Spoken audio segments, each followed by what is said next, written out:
we just have the best time. One time we was up there in the hut after everybody left, just about 8 of us youth was still sitting around. We still had the fire. We was waiting till it went down from roasting marshmallows so as we can put it out. And David Jevons decided, let's do a seance. Okay, girl, boy, all around the table. We was sitting there. Okay, I said, what are we going to do? I don't know. How do you do one of these? Don't know. Never been to one. So David decided, let's conjure up Marilyn Monroe. I would like to meet her. Okay, what do? We're still, fingers, touching fingers. A bunch of kids didn't know what we were doing anyway, just acting silly, I guess.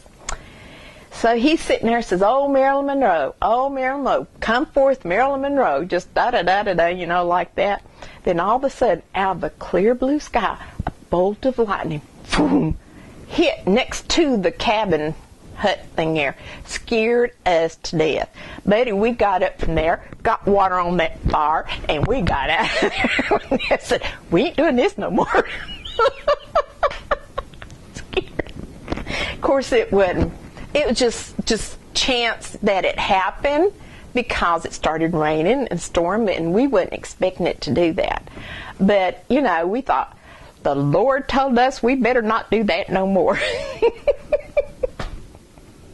He taught me a lot of things, and first, one thing that really sticks out of my mind about him was that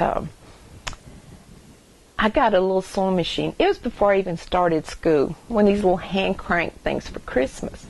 And I got a doll. And those are the two things that I got for Christmas. And Mama had to work that day. She would work at Varner's drugstore. So Daddy was at the house with me and Randall. And he was teaching Randall how to box. He was a Golden Lightweight Gloves Championship in Michigan before him and Mama met. And he was teaching him and me how to box. So I told him I wanted a doll dress made.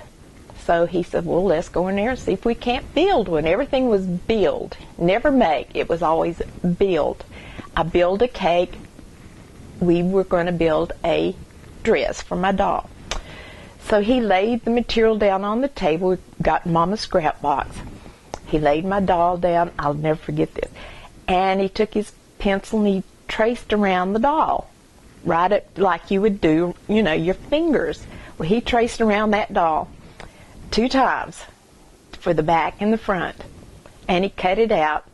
And I cranked the machine and he put it under there, and we sewed it together.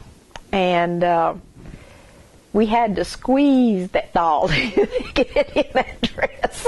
Had to take the head off and put it back on. So get that dress on that doll. I was so proud of him. I was so proud of that dress. Couldn't get it off, but it stayed on there until I was 20-something years old. But I was so proud of that dress. I knew, said, gee, my daddy made a dress, And from then on, I guess that kind of got me started about sewing because my grandmother taught me how to sew. But I thought, man, my daddy is so smart to build that dress for me. Couldn't get it off, but at least I had a dress for my doll.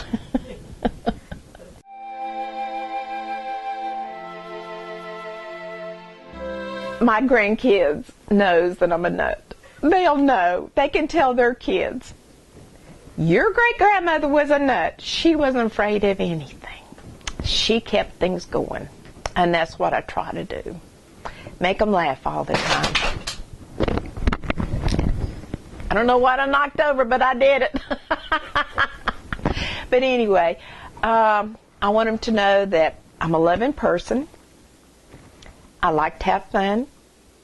I like to try things. And if they were here, I'd try to teach them what I know.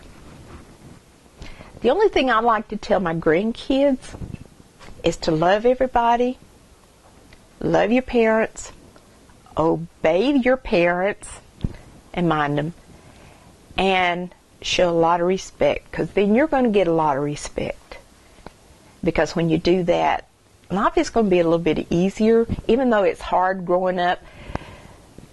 We thought we had it hard growing up, or I did. You know, we didn't have all these electronics and stuff, you know.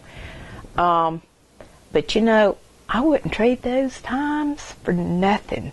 I wouldn't want to grow up in this day and time as a kid because there's too much going on, meanness, drugs,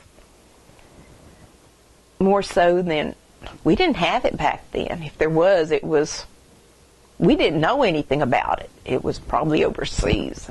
That's where it come from anyway. But to always look for the best and try to make the best of what you have. Enjoy life the best you can.